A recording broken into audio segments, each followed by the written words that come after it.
வணக்கம்.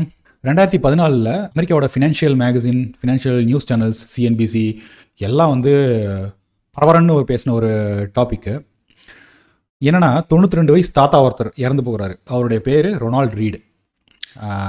இவருடைய சொத்து மதிப்பு $8 மில்லியன். இந்த $8 மில்லியன் அப்ராக்ஸில் பார்த்திங்கன்னா ஒரு $5 மில்லியன் பிராட்டில்பரோ மெமோரியல் ஹாஸ்பிட்டல்னு சொல்லிட்டு லோக்கல் ஹாஸ்பிட்டலுக்கு அவர் உயில் எழுதி வைக்கிறாரு. கிட்டத்தட்ட $1.2 மில்லியன் ப்ரூக்ஸ் மெமோரியல் லைப்ரரின்னு சொல்லிட்டு அவர் ரெகுலராக போகிற லைப்ரரிக்கு எழுதி வச்சிருக்காரு. மிச்சம் இருக்கிற 2 மில்லியன் இருக்குது பார்த்தீங்களா, இந்த 2 மில்லியனை தன்னுடைய சந்ததிகளுக்கு எழுதி வச்சிருக்காரு, பசங்க பேரப்பிள்ளைங்களுக்கு எழுதி வச்சிருக்காரு. இது என்ன பெரிய விஷயமா? என்ன $8 மில்லியன் சம்பாதிக்கிறது இது ஒரு பெரிய விஷயம் இல்லை, நீங்கள் யோசிக்கலாம். $8 million for your context. 8 millionaire என்னங்க, மல்டிப்ளைட் பை ஒரு 80 போட்டுக்கோங்க, கிட்டத்தட்ட ஒரு 64 கோடி வருமா? இதை அட்ஜஸ்டட் வித் 2014 இப்போ வரைக்கும் அவர் ஆப்வியஸ்லி ஸ்டாக்ஸில் இன்வெஸ்ட் பண்ணியிருக்காரு. கிட்டத்தட்ட ஒரு 4 மடங்கு போட்டுக்கோங்களேன், டிவிடெண்டு எல்லாத்தையும் சேர்த்து. ஒரு 64 into 4.5 சரியா, கிட்டத்தட்ட 250 to 300 crore, ஒரு 300 கோடிக்கு அவர் அதிபர். இது ஒரு பெரிய விஷயமா அப்படின்னு நீங்கள் யோசிக்கலாம். பெரிய விஷயம்தான். ஏன் அப்படின்னா, அவரோட குவாலிஃபிகேஷன் என்னென்னா, பெருசாக படித்த ஆள் கிடையாது, எம்பிஏ பண்ண ஆள்லாம் கிடையாது. அவர் ஒரு ஜானிட்டர். ஜானிட்டர்னா என்ன, ஒரு செக்யூரிட்டி கார்டாக ஒர்க் பண்ணியிருக்காரு, ரொம்ப மீனியல் ஜாப்ஸ்லாம் பண்ணியிருக்காரு, பெட்ரோல் ஸ்டேஷனில் ஒர்க் பண்ணியிருக்காரு, துடைக்கிற வேலை, இந்த மாதிரி ரொம்ப ரொம்ப ரொம்ப மீனியல் ஜாப். சரி, இந்த மாதிரி ஆரம்பிச்சிருப்பாரு. அப்புறமா பயங்கரமாக ஒரு ஹார்வர்டில் போயிட்டு கேம்பிரிட்ஜில் போய் படித்து பெரிய ஆளாக இருப்பார் நீங்கள் நினைக்கலாம். அதான் இல்லை. அவர் கிட்டத்தட்ட ஒரு 60 வருஷம் வேலை செஞ்சுருக்காரு. தொடர்ந்து நல்ல ஸ்டாக்ஸ் மட்டும் வாங்கியிருக்காரு. மெயினாக அவரோட லைஃப் ஸ்டைல் என்னென்னா, ஒரு பழைய டொயோட்டா கார் ஓட்டிகிட்டு போகிறோமா, ஷர்ட்டில் இந்த பட்டன்லாம் போயிடுச்சு அப்படின்னா சேஃப்டி பின் போட்டு, நம்ம சேஃப்டி பின் போடுறோமாங்க, ஒரு நார்மலான ஒரு ஆளே நம்ம சேஃப்டி பின்லாம் போட்டு யூஸ் பண்ணுறது பழக்கம்லாம் எப்பயோ முடிஞ்சு போச்சு. கிட்டத்தட்ட ஒரு 20 இயர்ஸ் முன்னாடி யூஸ் பண்ணிட்டு இருந்தோம். இப்போலாம் சேஃப்டி பின்னுங்கிற அந்த கான்செப்டே கிடையாது. பட்டன் பிஞ்சு போச்சா தூக்கி போட்டு அடுத்த ஷர்ட் வாங்கிட்டு போகிறோம். மில்லியனர், நல்லா ஞாபகம் வச்சுக்கோங்க, மில்லியனர். இவர் பார்த்து ரொம்ப பரிதாபப்பட்டு பக்கத்தில் ஒரு ரெஸ்டாரண்ட்டுக்கு இவர் போயிருக்காரு. இவரால் சாப்பாடு வாங்க முடியாது போல் இருக்கு, ரொம்ப பாவம் போல் இருக்குன்னு சொல்லிட்டு யாரோ ஒருத்தர் சாப்பாடெலாம் வாங்கி கொடுத்துருக்காரு இவருக்கு. அந்த அளவுக்கு தன்னுடைய வெல்த்தை பெருசாக வெளியில் காட்டிக்கிறதும் இல்லை, அதை பெருசாக எக்ஸ்பேண்ட் பண்ணிக்கிட்டேவும் அவர் போகலைங்க. இவரோட ஸ்ட்ராட்டஜி ரொம்ப ரொம்ப ரொம்ப சிம்பிள். என்ன தெரியுமா? டிவிடெண்ட் கொடுக்குற கம்பெனிஸ் மட்டும் வாங்கு, பை அண்ட் ஹோல்டு. ரொம்ப சிம்பிள், ஓல்டு ஸ்ட்ராட்டஜி. ஆனால் இதில் கன்சிஸ்டன்சி தாங்க ரொம்ப முக்கியம்.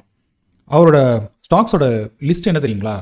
Procter and Gamble, General Electric, Deere, Johnson and Johnson, JP Morgan Chase, CVS ஹெல்த்னு சொல்லிட்டு அவங்க ஊரில் பெரிய ப்ளூ சிப்ஸ், எல்லாமே ப்ளூவஸ்ட் ஆஃப் ப்ளூ சிப்ஸுங்க, ப்ளூவஸ்ட் ஆஃப் ப்ளூ சிப்ஸ்.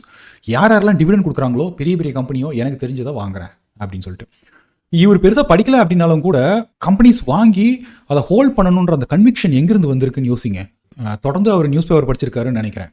படிச்சுட்டு கொஞ்சம் கொஞ்சமாக எங்கெங்கெல்லாம் முடியுதோ share certificates, obviously physical certificates வாங்கி உள்ளார வச்சுக்கிட்டே இருந்திருக்காரு. 90 வயசு ஆள் அப்படின்னா கிட்டத்தட்ட 60 வருஷம் அவருடைய காம்பவுண்டிங்கோட லெங்க்.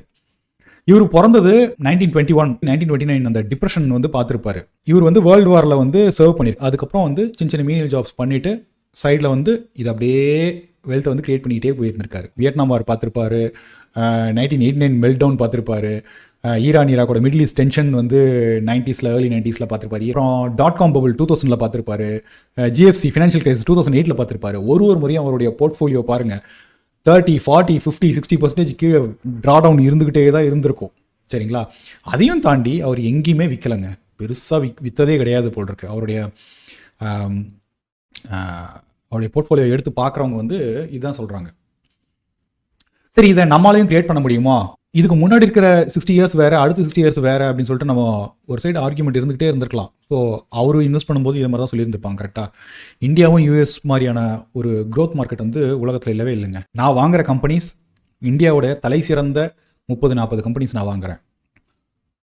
காலையில் ஏந்திருக்கும் போது நாமளே நமக்கு சொல்லிக்கணும், எனக்காக அம்பானி உழைக்கிறாரு, டாடா உழைக்கிறாங்க, மஹிந்திரா உழைக்கிறாரு, கோயங்கா உழைக்கிறாரு, அதோட லட்சக்கணக்கான கோடிக்கணக்கான ரிலையன்ஸில் வேலை செய்கிறவங்க, ஹெச்டிஎஃப்சியில் வேலை செய்கிறவங்க, ஐசிசியில் வேலை செய்கிறவங்க எல்லோரும் எழுந்து பல்வலைக்கு போய் அவங்களோட டார்கெட்டை அச்சீவ் பண்ணி எல்லாரும் தனக்கு சம்பளமாக 5%, 6%, 8% சொல்லிட்டு வாங்குறாங்க. நம்ம 12% நம்ம நம்மளோட தொழிலாளிகள் நமக்கு பண்ணுறாங்க. நம்மளோட இந்த ரொனால்டோக்கு கண்டிப்பாக அந்த மாதிரி ஒரு தாட் கண்டிப்பாக இருந்திருக்கும். சரிங்களா? கஷ்டமான ஒரு ஜாபில் வேலை செஞ்சுருக்காரு. ஓகேவா? இனிஷியல் 4-5 இயர்ஸ் மட்டும்தான் அவர் கஷ்டமான வேலை செஞ்சுருக்காரு. அதுக்கப்புறம் அவர் தொழிலதிபர் தான். அவருக்காக ப்ராக்டர் & கேபிள் வேலை செஞ்சுருக்கு, வேலை செஞ்சுருக்கு, JP Morgan Chaseல இருக்கிற எல்லா பெரிய பெரிய ஆளுங்கள்லாம் வந்து வேலை செஞ்சுருக்காங்க. அங்கே வேலை செஞ்ச பெரிய பெரிய ரிசர்ச் சயின்டிஸ்ட்லாம் கூட வந்து அச்சீவ் பண்ண முடியாத ஒரு கார்பஸை வந்து ஒரு நார்மல் ஒரு சின்ன ஒரு வேலை செய்கிற ஒருத்தர் அச்சீவ் பண்ண முடியும் அப்படின்னு நீங்கள் யோசிச்சு பாருங்களேன். இது ஆப்வியஸ்லி நம்மளாலேயும் முடியும். ஆன் த ஃப்ளிப் சைடு நீங்கள் இப்படி யோசிக்கலாம், ஏன்னா 300 கோடி சம்பாரிச்சுட்டு யார்கிட்டையும் சொல்லாமல் தானும் பெருசாக அனுபவிக்காமல் கடைசியில் ஏன் இந்த மாதிரி போகணும் அப்படின்னா அவருக்கு ஒரு கோல் இருந்திருக்கு. இறக்கும்பொழுது வந்து ஒரு பெரிய கார்பஸ் ஒன்று சம்பாரித்து இருக்கிற லைப்ரரிக்கும் ஹாஸ்பிட்டலுக்கும் நான் கொடுக்கணும் அப்படிங்கிறது அவருடைய நோபல் காஸ். சரிங்களா? நமக்கு நோபல் காஸ் கூட தேவையில்லை. நம்மளோட பிள்ளைங்களோட படிப்புக்கு வேணும், நம்மளோட ரிட்டையர்மெண்ட்டுக்கு வேணும், நம்ம ரொம்ப சுயநலமாக கூட இருந்துக்கலாம். சரியா? ஆனால் கரெக்டாக அந்த கோல் இந்த இடத்துல வந்து நீங்கள் வைக்கணும். இந்த இடத்துல ஒரு கோல், இந்த இடத்துல ஒரு கோல், இங்கிருந்து நான் இங்கே ஆரம்பிக்கிறேன், இந்த கோலையும் நான் அச்சீவ் பண்ணிட்டு போயிட்டே இருப்பேன் அப்படின்ட்டு ஸ்ட்ராங்காக கோல் வச்சிங்க அப்படின்னு சொன்னால் நம்ம வெல்த் கிரியேட் பண்ண முடியாதா? 350 கோடி விடுங்க, 50 கோடி, 100 கோடி. இப்போ நீங்கள் ஒரு 30 வயசு ஆள் அப்படின்னு சொன்னால் நீங்கள் 100 கோடியை தாராளமாக டார்கெட் பண்ணலாம். ஏன் 1000 கோடி கூட டார்கெட் பண்ணலாம். போக உங்களுடைய சேலரி இன்க்ரீஸ் ஆகும். லேட் 90s லட்சாதிபதி அப்படின்னா வந்து பெரிய விஷயம். கரெக்டாக? இப்போது கோடீஸ்வரன்னா எல்லாரோட வீடுமே கிட்டத்தட்ட 1 கோடி மதிப்பில் இருக்குங்க. ஸோ கோடிங்கிறது ஒரு நார்மலான ஒரு சம் இப்போது. So have your goal. Normal கோலும் இருக்கலாம். என்னோடய கோல் எல்லாத்தையும் அச்சீவ் பண்ணிவிட்டு நான் 100 கோடியை தொடுவேன்னு வைக்கலாம். எனக்கு அவர் மாதிரி 350 கோடி வேண்டாம், நான் வந்து அப்பப்போ லைஃப்பில் என்னென்னலாம் ஸ்பெண்ட் பண்ண முடியுமோ ஸ்பெண்ட் பண்ணிக்குவேன் அப்படின்னு வச்சுக்கோங்க.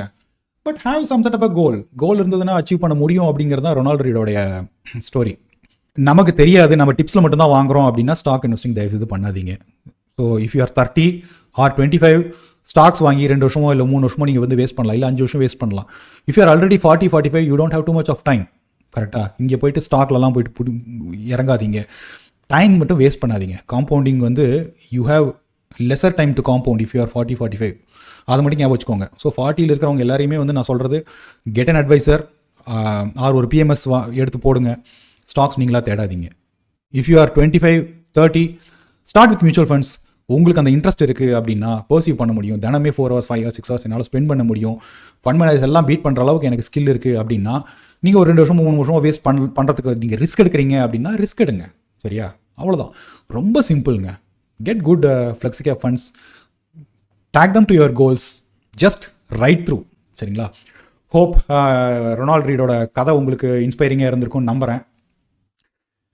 இவர் மாதிரி வந்து ரொம்ப கன்ஜூஸாலாம் இருக்க மாட்டேன், நான் வந்து ஸ்பெண்ட் பண்ணுவேன், பாதி ஸ்பெண்ட் பண்ணுவேன், என்ன தாட் ப்ராசஸ் இருந்தாலும் நீங்கள் கமெண்ட் செக்ஷனில் போடுங்க. தொடர்ந்து பேசுவோம். வேறு ஏதாவது டாபிக்ஸ் இருந்தாலும் சொல்லுங்கள், நம்ம பேசலாம். Thank you. Have a great day.